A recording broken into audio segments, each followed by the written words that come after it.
Here you go, Mina. Okay, can you hear me well, right? Yeah, okay. Thanks a lot. Thanks for the Middle East Librarians Association. Thanks, Amanda. And thanks, Gaetan, for accepting to be the moderator.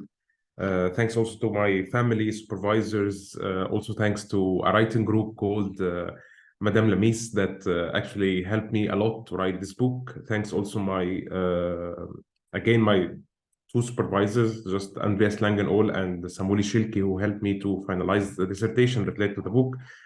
And thanks my colleagues at the University of Gießen, who actually were members of my cohort during my PhD studies, and the current also colleagues at the University of Marburg and the Center for Conflict Studies.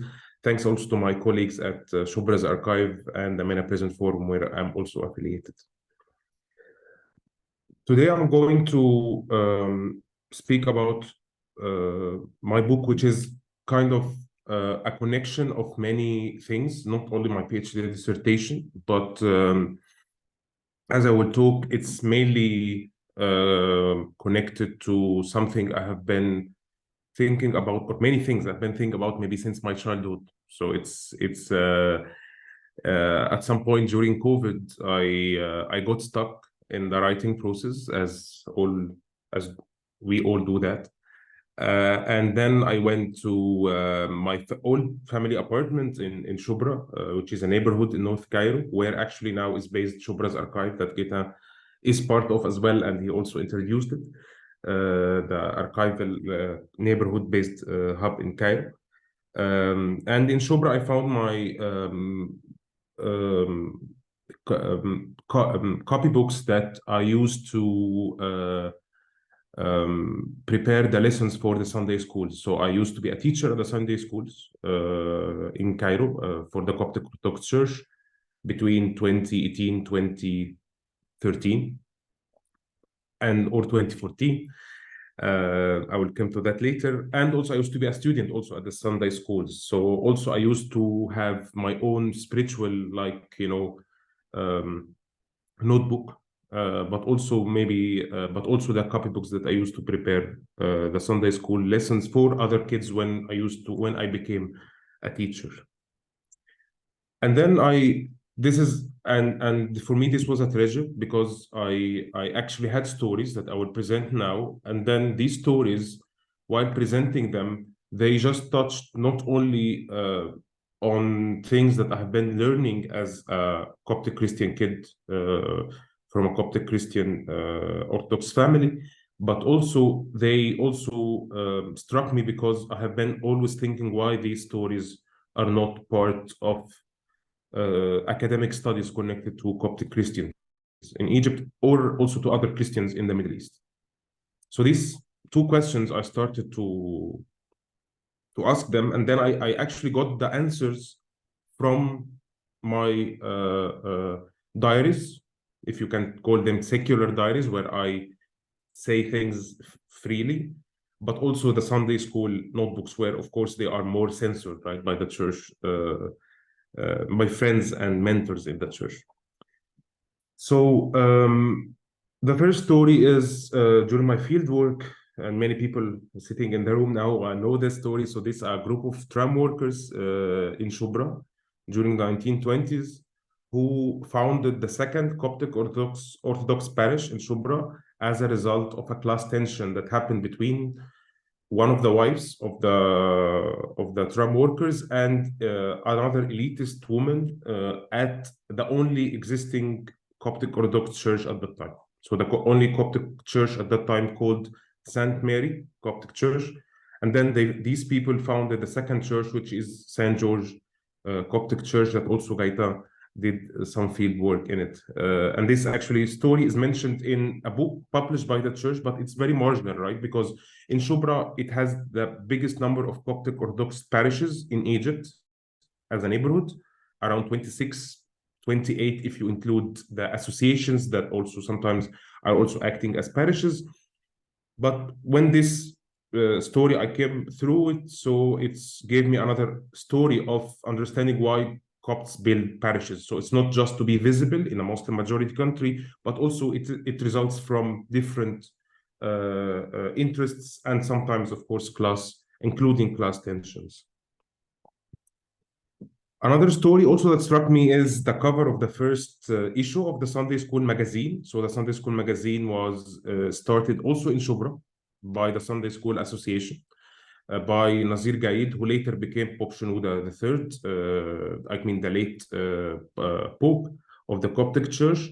And as you see, actually, the cover of the picture of that we see for Jesus here is completely different from all the pictures of Jesus that you see in parishes.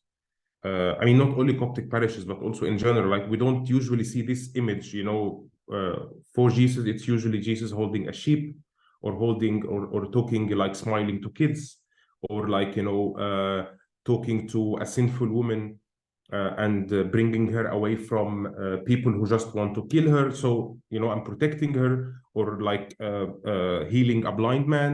But here in this picture, it's a kind of violent picture, when he wanted to overthrow money changers from the temple. So it's kind of also a picture that when I saw it, I said, okay, let's compare, why we don't see it now, but I just see it in this picture. And of course, from the picture, we can indicate that this magazine was actually one of the many initiatives at that time during the 40s, also 30s, early 50s, to reform the Coptic Church.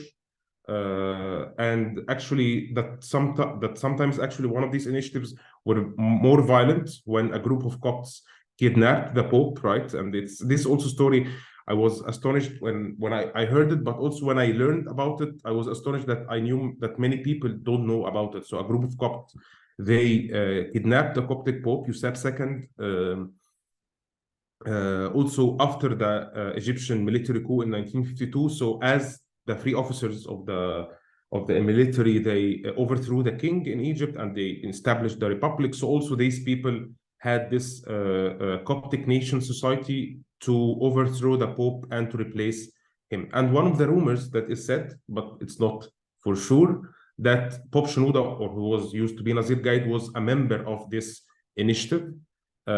This is also something that is not confirmed, but it tells you that, because after this, of course, the military at that time, they brought back the Pope, right, to his seat, and they imprisoned many of the members of this society, Coptic Nation Society.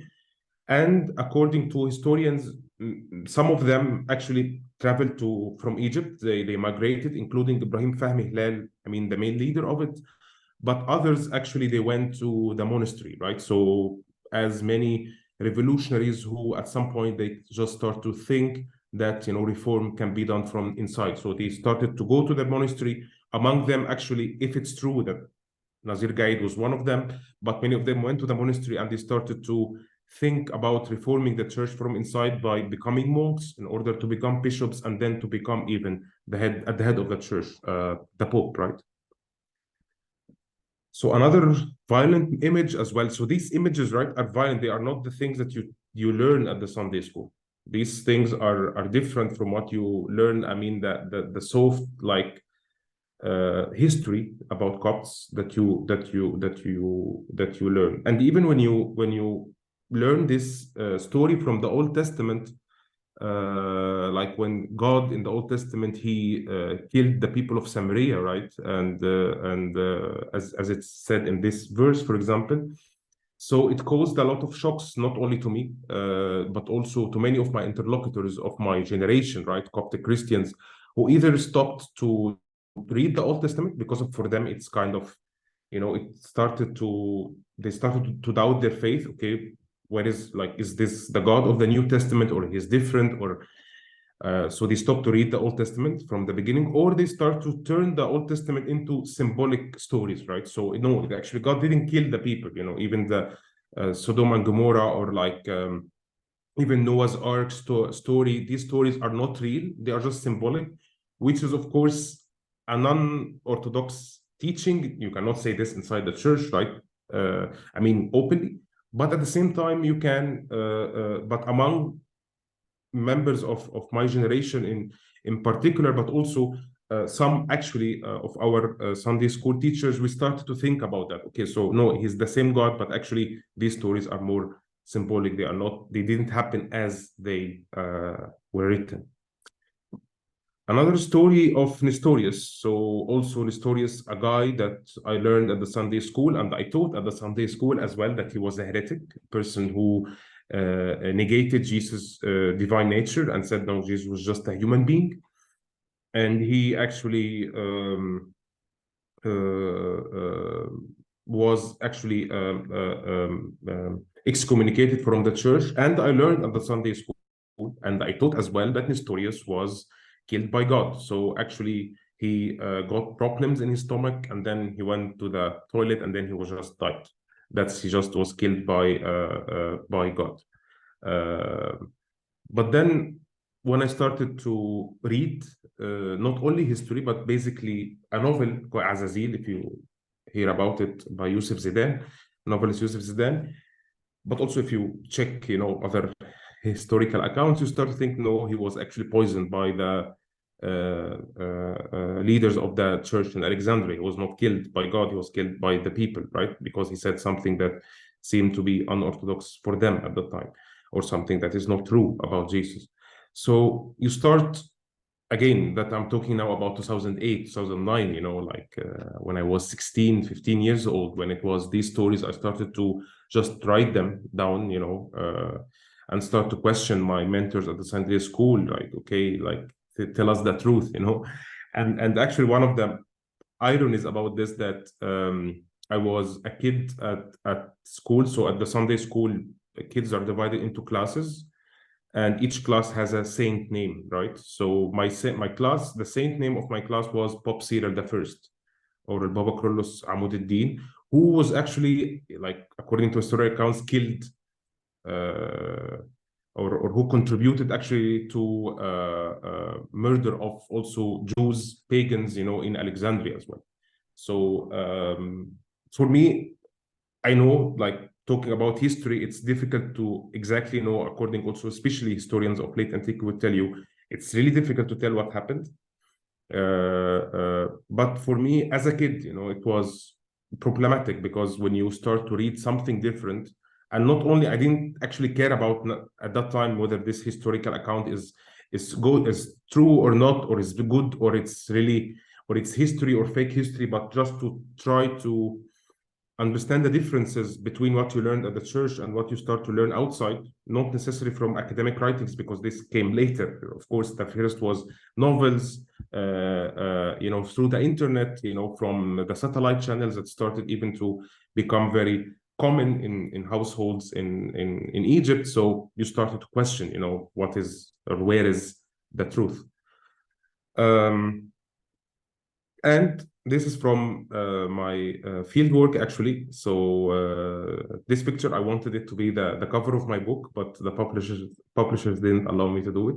So it was from a coffee house in Minya, in the Minya Governorate in Upper Egypt. And as you see, it's a photo of Jesus with shisha device. And for me also, this might seem very normal, right? Or very kind of, okay, but what's wrong with this? But for me, of course, as someone as well who said, okay, smoking is something, it's considered a sin because it destroys God's temple, which is the body, in this, like, meaning, I mean, in this verse from the Bible. So to have this constellation with the Jesus photo, with this shisha or nargila, right, or hookah, and then you have also at the back on the wall there is kullu lil khair, which is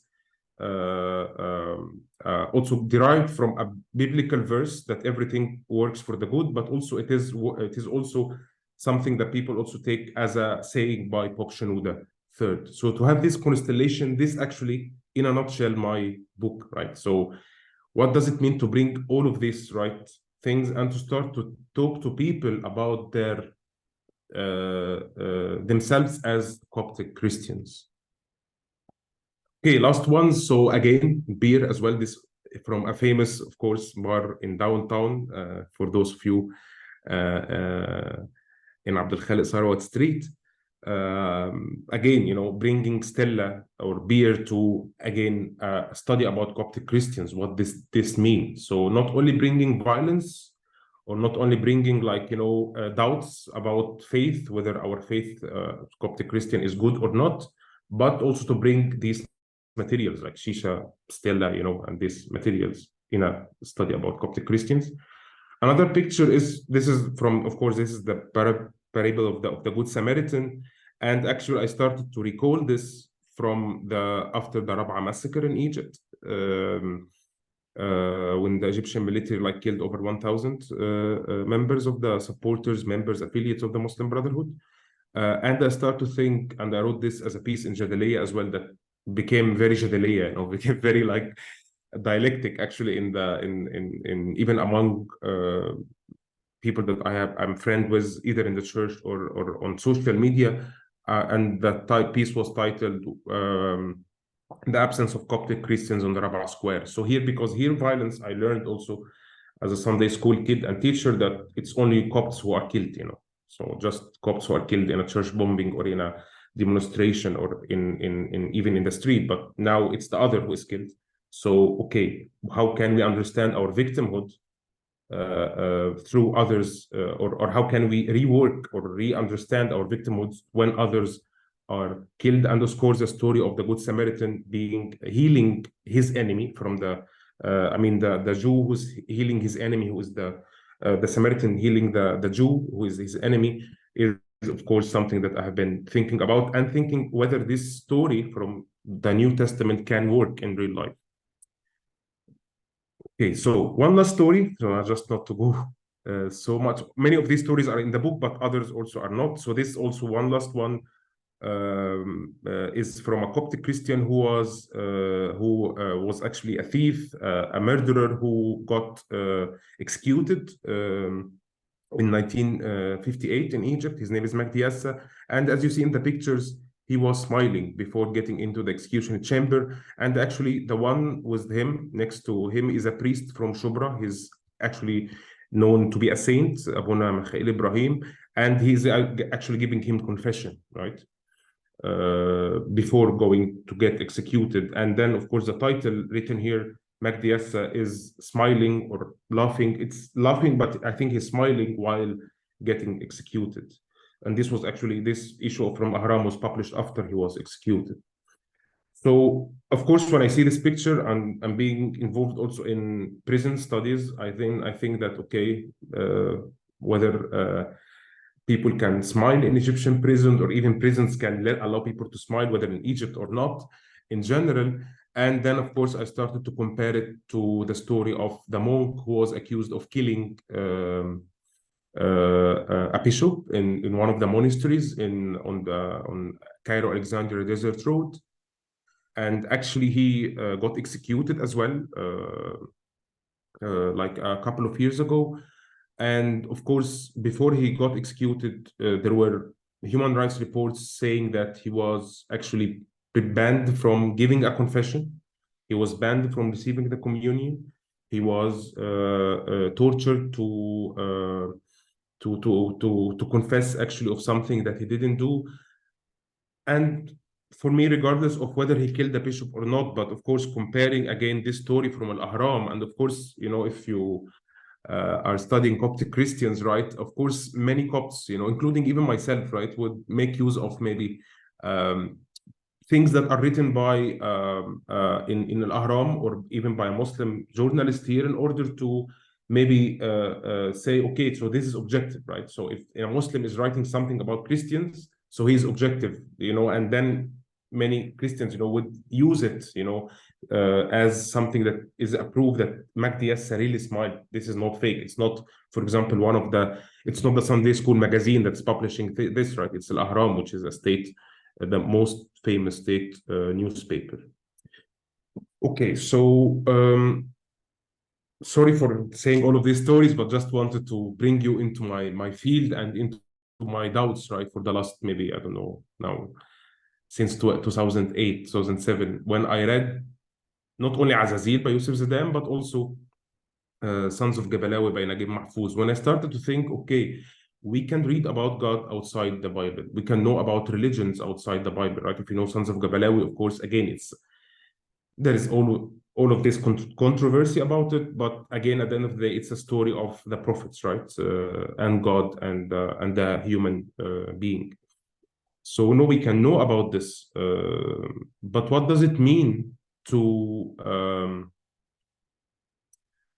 know about such stories, right? And how certain ways of knowledge affect others, how certain ways of knowledge they not necessarily contradict others, but they just exist with them, right? And how do people exist with these knowledges together? So of course, in academia, I had the chance to write about this. So because, for example, before my PhD and even my master's and even my bachelor's, so I always had this just random notes, random thoughts, as we all do as well during our teenage and childhood. But then academia maybe gave me the tools to read these stories. So how can I bring academia into such knowledge? Into these doubts, into these differences, right? That between what I learned at the Sunday school and later, maybe when I grew up and then started to see what's happening in the world, right? And okay, like what can work, what cannot work. So I thought actually of okay, so the two original sins. The idea that came to me is the original sin of anthropology, where actually connected to that anthropology started as a colonial discipline that actually is misrepresented a lot of the communities from what we call now the global south, but of course now, or the former colonized subject or the still colonized subject, and how anthropology and how many anthropologists, if not all of them now, are trying to always be as much as they can reflexive, to much as they can, in a way, of course, between brackets, paying the price for this, admitting the guilt, admitting why anthropology should be should always acknowledge or should always mention this original sin of anthropology. But then for me, actually, what I was also obsessed with, or what was also I thought about, was the other original sin, which is the sin of Adam and Eve, right? That and how it's all, of course, connected to the Christian doctrine of salvation, crucifixion, resurrection of Jesus, and how, of course, always the question that if anthropologists are usually admitting the sin and still actually criticizing each other because of this original sin of anthropology, and maybe building on it, let's say in a good way, building on each other by saying, okay, this is not the anthropology should be, or this is not ethnography should be. So I think most of the critiques, if not all of them, when it comes to anthropological writings, they always refer to, in a way or another, to this original sin of anthropology. It's the same as well. So in a way, anthropologists are always kind of telling each other or guiding each other not to fall again into the original sin of anthropology.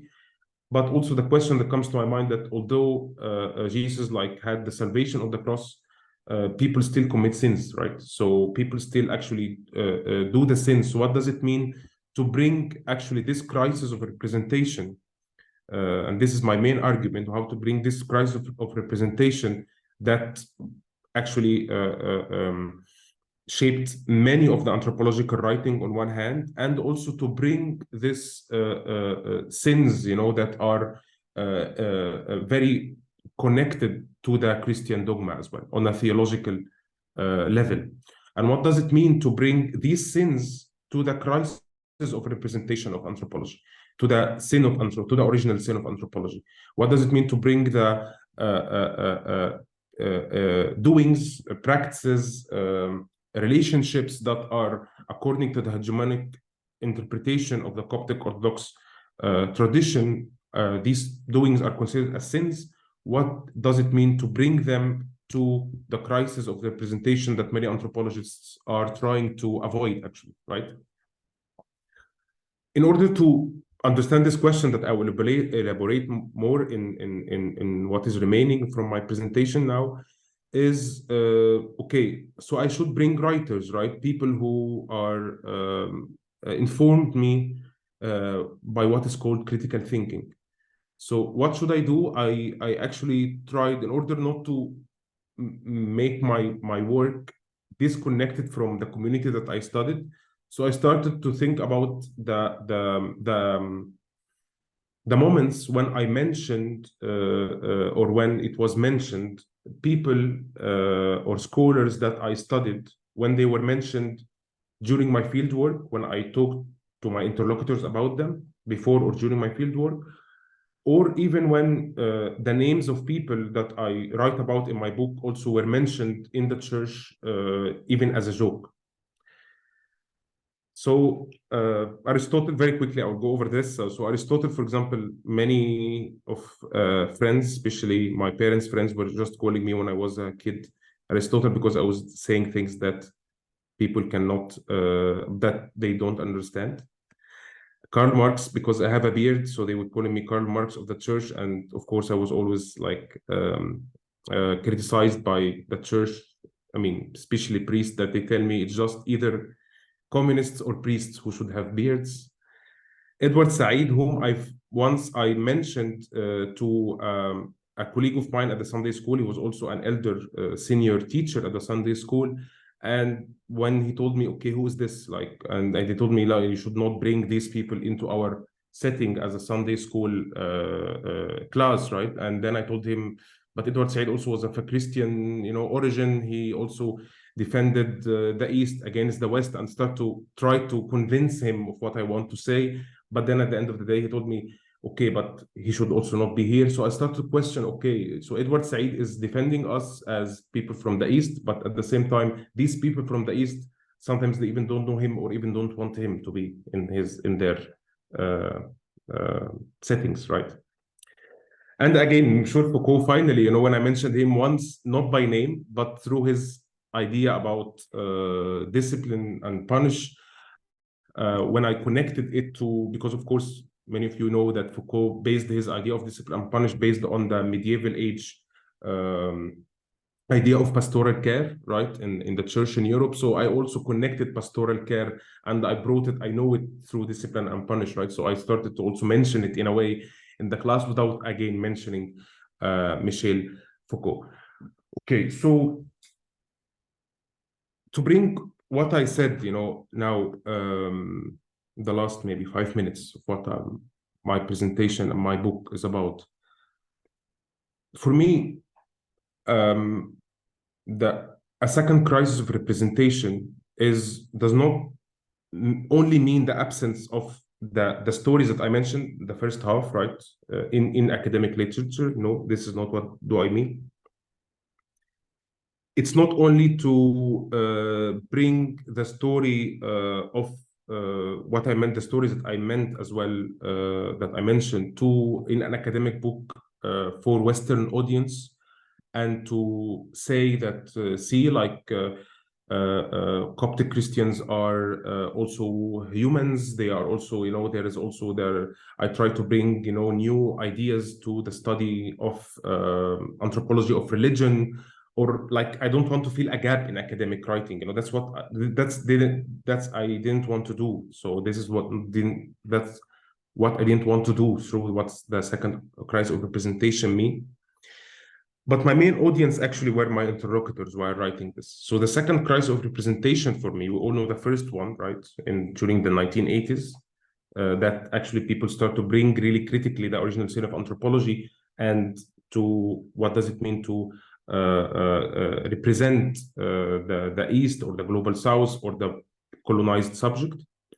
But for me, actually, is how to bring these stories that I mentioned to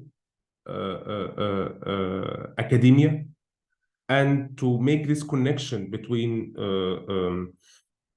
the academic writings I have been reading, the critical ones that have been always criticizing how the West represent the East, but while also trying to make the point that it's not just about criticizing the West or having the West as the audience by criticizing it, but also by looking into other hegemonic forces that exist around us, right? That exist, even local hegemonic forces that might not like these stories that I mentioned in the first half to be represented in an academic book, in a book in English, right? So this actually was one of my and still it's one of the main struggles, you know, that I always have. And that's why, for example, together with other friends, I established Shubra's archive in order to think, okay, if we going to and this is maybe not inside the book in specific, but if we are going to fulfill certain requirements for a PhD dissertation or for a book, you know, academic book, in order to make a literature review about certain subject, and then insert the gap and fill the gap, okay, but then what does it mean to bring these stories? You know, what does it mean again to bring Foucault, Edward Said, Aristotle, Marx, you know, to the community back again, you know, after they were mentioned, of course, as a joke or as a critique, as I mentioned, and to bring them actually to the community instead of bringing the community to Edward Said and Foucault in an academic book for, you know, for academic audience, or mainly academic audience in the West, or through or during the dissertation defense. But what does it mean to have the other way around as well? So this is my second crisis of representation, right? To represent these figures that actually contributed to my doubts, like Foucault, like Edward Said, like, you know, other critical scholars, or even like Yusuf Zidane, like Naguib Mahfouz, you know, these people whom I knew about Christianity, about God in a different way from what I learned in the church. So what does it mean to bring them, you know, to represent them to my audience? I think this is my crisis of representation that I'm really passionate about. That I'm even thinking that, okay, academic writings at the end of the day is in English. It's again funded, and the main resources exist in English, German, or French universities, or even Dutch now. But you can think of these writings, if you want to have these writings to have an impact on the society, to really contribute to maybe to a conversation, right, with members of the society. We should actually have them more, not simplified, because people know Marx, people know Edward Said, people know Foucault. They encounter them. People read like Naguib Mahfouz. You know, people read. We don't not just necessarily say that people don't know these people, these scholars. But again, you know, it's also to bring their stories, to connect their stories in a way to the writings of these scholars. One last thing I would say is I tried to do so, and it was a crisis, really. This is in the conclusion of the book in chapter 8. When I tried to represent my work to audience in the Coptic Orthodox Cathedral, that was last year in February or March, when I was finalizing that dissertation and I was struggling with finding a conclusion. So this was my conclusion. When I presented my work in the presence of Sunday school teachers, priests, but there were also academics. So there were also secular critical academics, right, who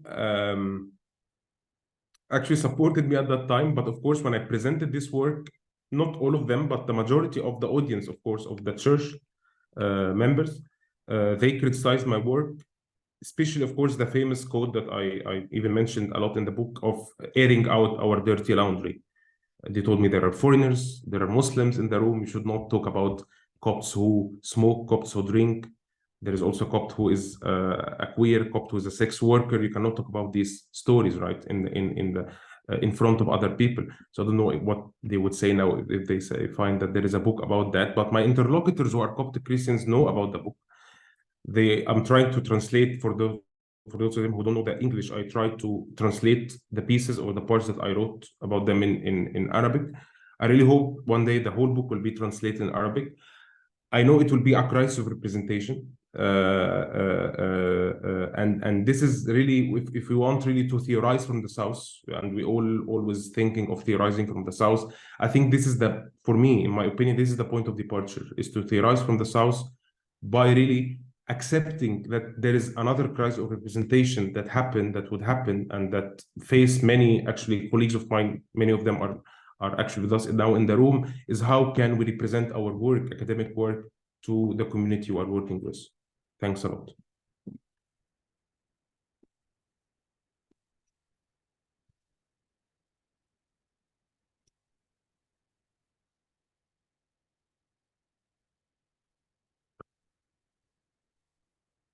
Yeah, you are muted.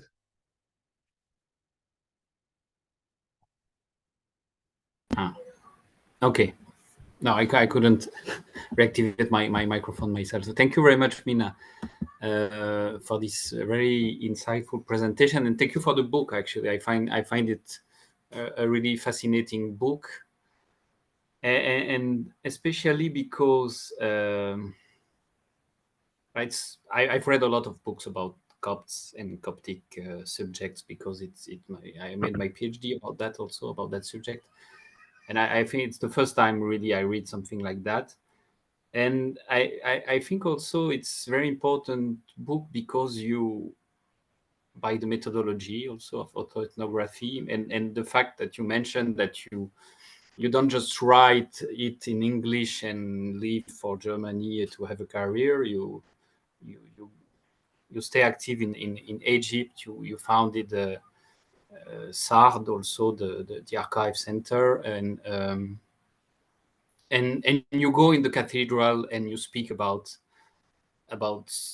touchy subjects for priests and Madaris al-Ahad teachers, Sunday school teachers. And I think it's very important because I think it opens spaces for discussion, actually. And I was also fascinated in your book about the experience you mentioned, that you created a small group called Madaris al-Ithnin or something like that, the Monday school, not the Sunday school, where you, if I understood well, you could speak differently about religious questions and ask questions that you couldn't ask in the Sunday schools.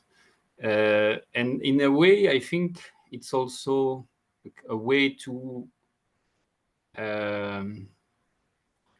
try to counter a little bit the hegemony of the church, which really in Egypt tries to control the community through what Dina al-Hawaga is called clericalization of the people, and through the khidma, the service that you mentioned a lot in your book. You have khadim, servants, khadimats, female servants, etc., and a lot of people are involved in this khidma. So I would like to ask you to speak a little bit about this involvement through autoethnography and what you try to do actually with this book, because it's a book that, especially when it will be translated, and hopefully it will be translated into Arabic, it will do something in the community. It will be discussed, it will be criticized, but at the same time you create a debate, and that's something I think because until a certain point there were no debates about those subjects in the church. Yeah. Thanks a lot, Gita, and thanks again for actually, Gita, just not because you are here, but really, I'm happy that you are here because you shared me a lot of the thoughts, right, since we met first time in Shubra in 2016, while you were doing research. So, one thing actually two things, right? So while I was a khadim, even before while I was studying political science at EUC, just because at that time I wanted to work at the Ministry of Foreign Affairs before discovering anthropology after the revolution in Egypt. But at that time I was a khadim in the church, right? And then I started to think, okay, many of my kids, they were in high school, but I was quite told, I will tell them kids, they stopped going to have the confession, right? To make confession. So they were only boys, right? Because there's in my church at that time they were separating boys and girls until they joined university. and even my female friends, right, they would also stop confession, or they would be what even they call, like, can be translated in English, selective confession. So of course at the end of the day, the priest is a man, you know, I cannot tell him about girl stuff, you know. So but also for boys, also it was problematic to share everything, right? So what mainly, okay, if there is no confession, you know, for me the book really was what even I mentioned in the conclusion, ethnographic confessions, right? So not to replace the sacrament of confession, which is a very holy sacrament in the church, it's a must actually, not to replace it, but to start to question, to again respond one of my doubts, you know, that is in 2010, 2009.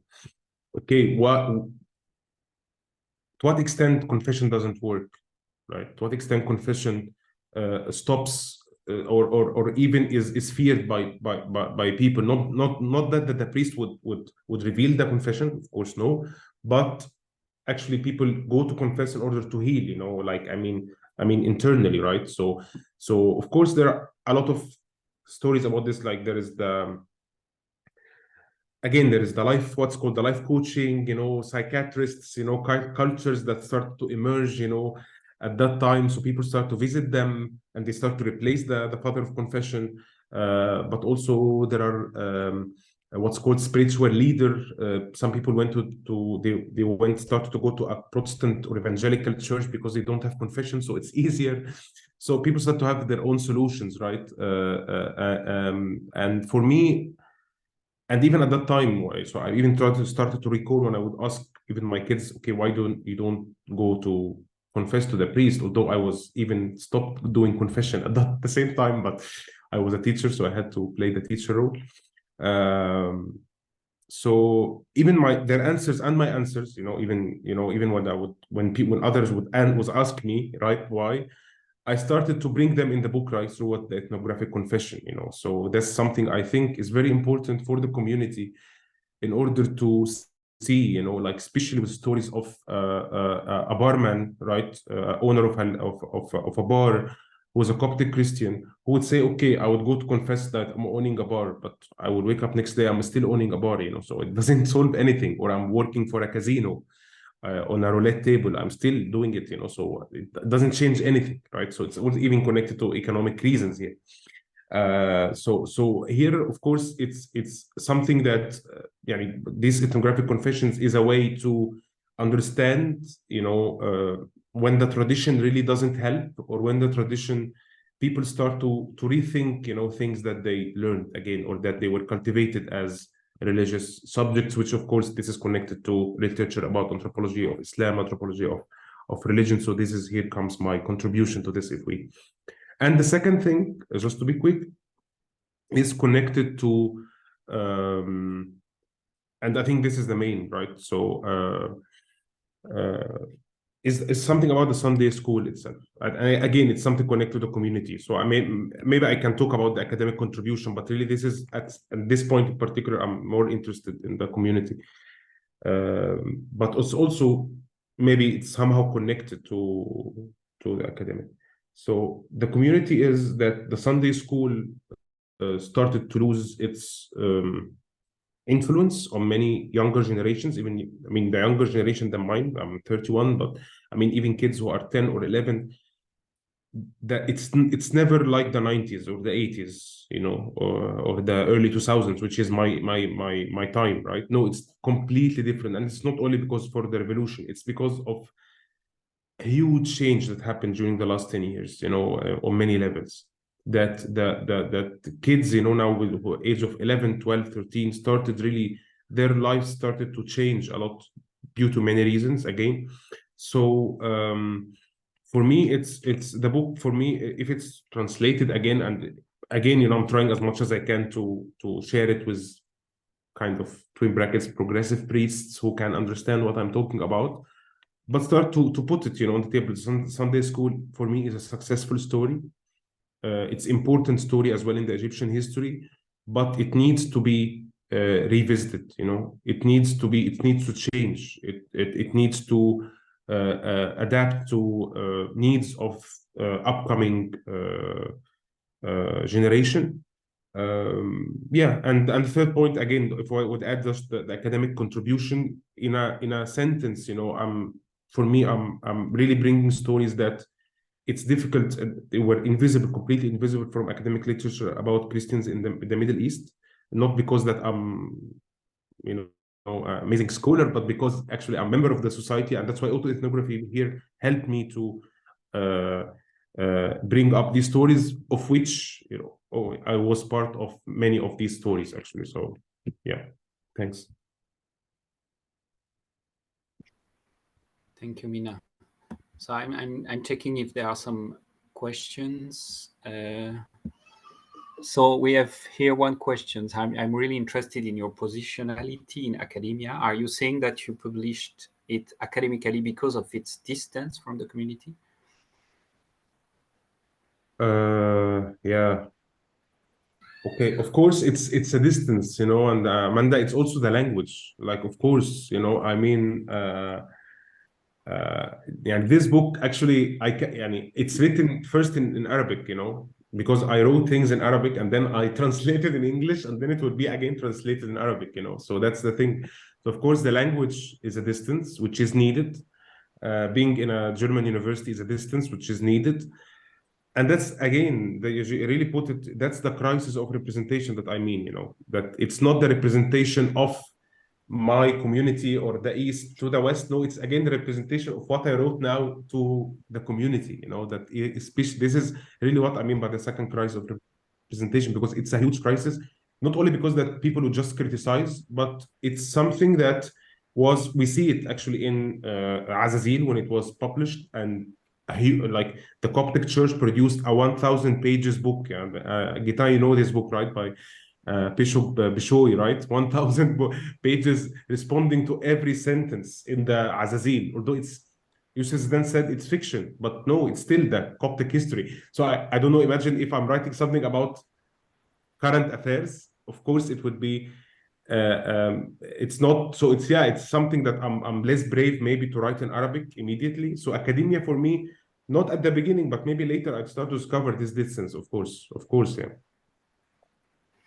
And maybe to continue a little bit about that question, I at the same time you have to do a PhD, so it has its own rules also, and the type of academic writing you have to stick to it if you want to make a career, etc. And do you think you want to propose just a translation of your work, or to rewrite it in Arabic differently? I would ask someone to translate it first, and then I would revise the translation. I don't think I would be able to translate or to rewrite it or to write it in Arabic. Of course, that's the thing, right? So it's even here depending on the politics of translation, right? I think I would add a lot of disclaimers in the footnotes. I don't mean this. I don't mean this. I mean that. And then just to avoid any hate speech or something. But again, of course, I would leave someone to translate it first as a reader. So translate it even as a reader, right? And then we'll maybe have the co-editing of the translation, maybe.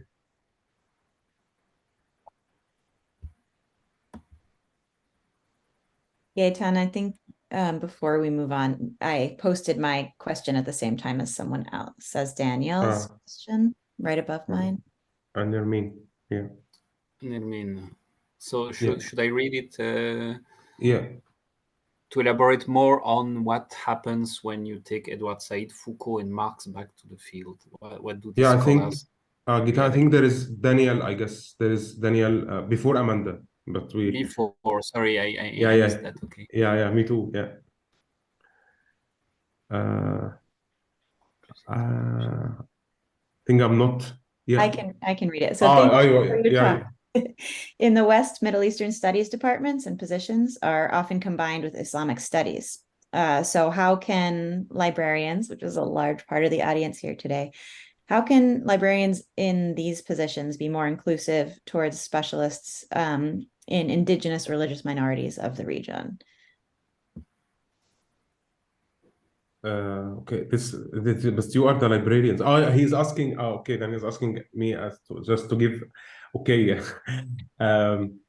like I think it's like Gita would also I think agree with me on this, and many scholars who work on either Muslims or Christians in Egypt, for example, they say that you cannot study one community and disregard the other, right? So you should study both of them together. And actually, one of the main, if you can just, one of the main ideas, right, that to air out the dirty laundry is actually said because of to dirty airing it out to Muslims, right? And actually, you know, in the church, I mean, talking debates about alcohol, about, you know, premarital sex, about, you know, for me, I don't like to give percentages, but I think 90% of the talks about these things is actually to have a moral standard that can compete with another moral standard of the other community, right? So Copts are do not drink, Muslims also do not drink, and they both drink at the end of the day. But you know, but you know, they always like have this debate. So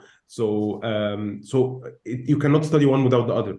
You can never do it, because it's in Egypt, it's never a ghetto for when it comes to communities. Maybe some villages in Upper Egypt or something, majority of Christians or Muslims, but even Shubra, it's not. It has a remarkable Coptic population, but again, the majority is again Muslims.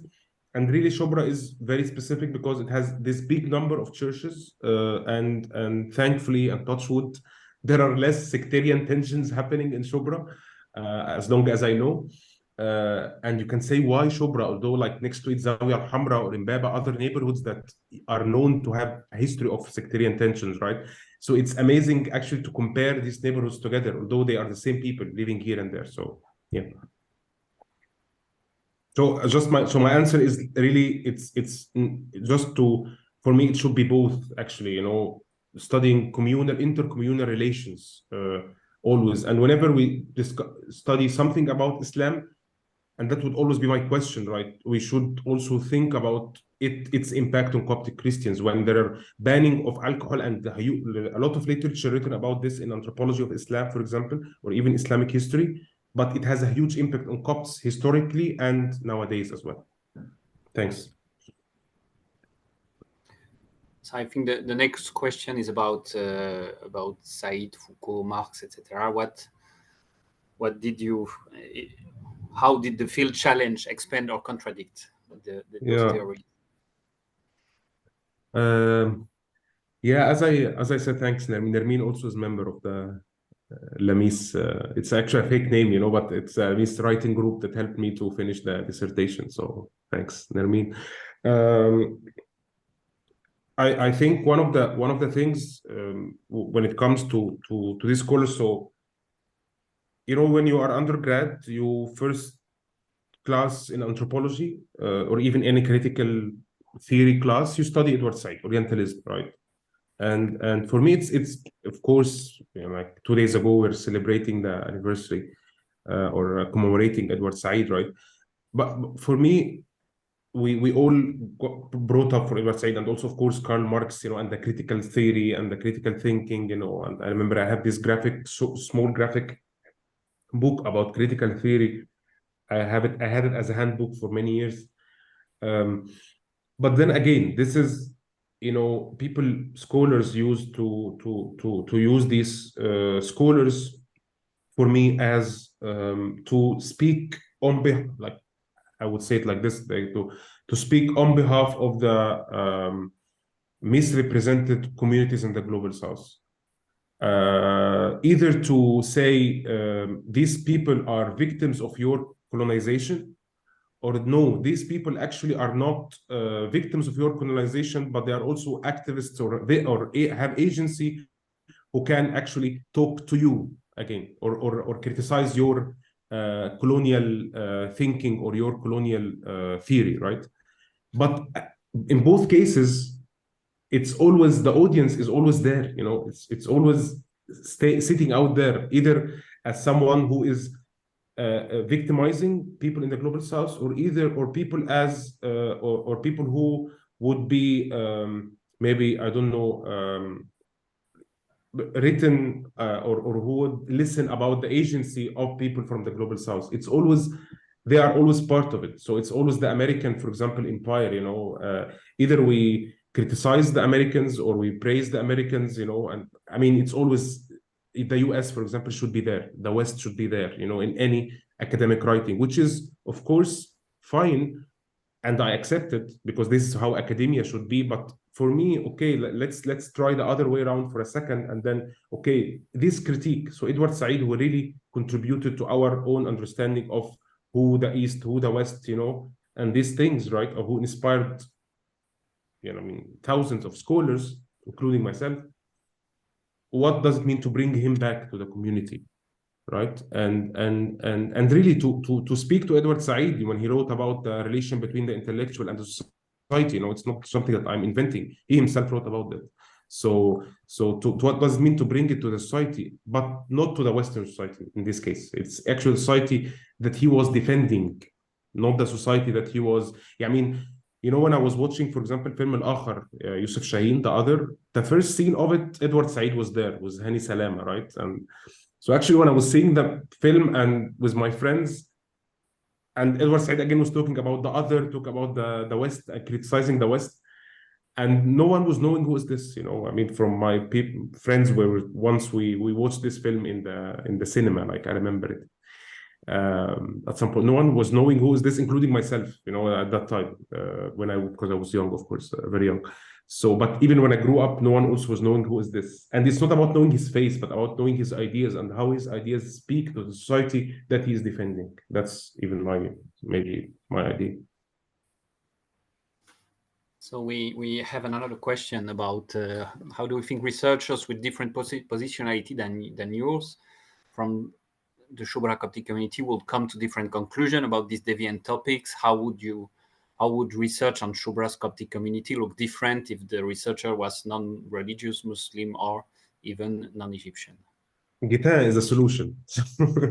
So yeah, I would say thanks a lot, Suhaila, for the question. But really, Gita is a solution because we wrote something together, a chapter in a book that we are hoping to get published. But we also wrote, maybe we can leave even the link for the article in the chat about our different positionalities. Gita, like, because he was a foreigner, so all the people thought he was Christian, but also he's a foreigner, right? So, and I wrote as a member from the community, and we wrote about how we did field work about Shubra, but in different phase. We didn't do it together. We did differently, and we wrote a reflection about this. So really, my answer, of course, it will be different, very different. And I would say even that sometimes even foreign scholars who are always guilty of the original sin of anthropology, they would maybe kind of be less kind of critical of many things that I have been critical about in the book, right? When it, in a way. And that's why I'm always thinking that it is about collaborative work.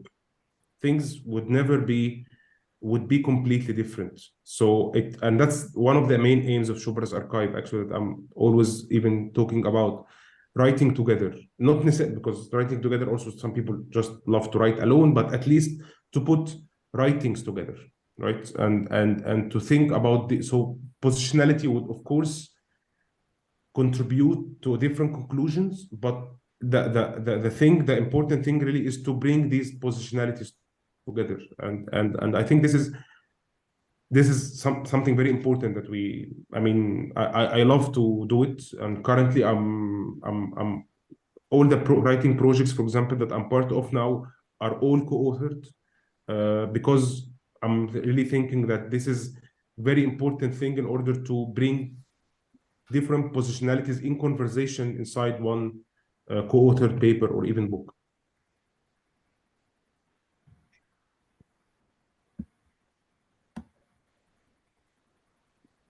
Okay. Amr, yeah, respond to airing out dirty laundry point.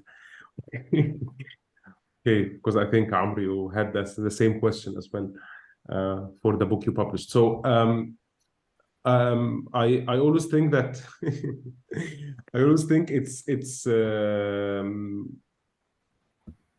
okay. So I either say my argument in the book that I'm trying to see why sins are very central to the Coptic Christian dogma or doctrine, as it's always in many, of course, religious traditions. on the theological level, but politically and socially, it's completely marginalized. So why do you always have this contradiction between Copts inside the church? Actually, parishes are usually called hospitals, right? So it's a hospital of the sinful people. We learned this in the church. But at the same time, when you go out of the church, you should be the salt of the earth, right? And the light of the world, as it's written in the Bible. So, okay, I'm sinful inside, but I'm the salt outside, so this is the representation again, so I always think, okay, but the sins happen outside. They don't happen inside, they happen outside.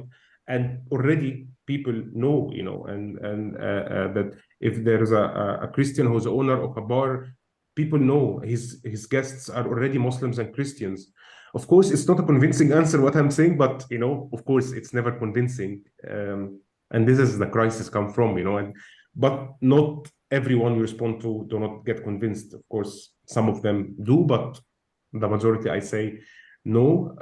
But yeah, it's a process. And I think the afterlife of the book. I think one of the things that I'm happy about this book, that it has a big afterlife. It's not just about the text that's written, but it's the conversations that I'm having about it, especially when I share the stories with people, with random people, on a coffee house or in the church again, when I meet friends or something.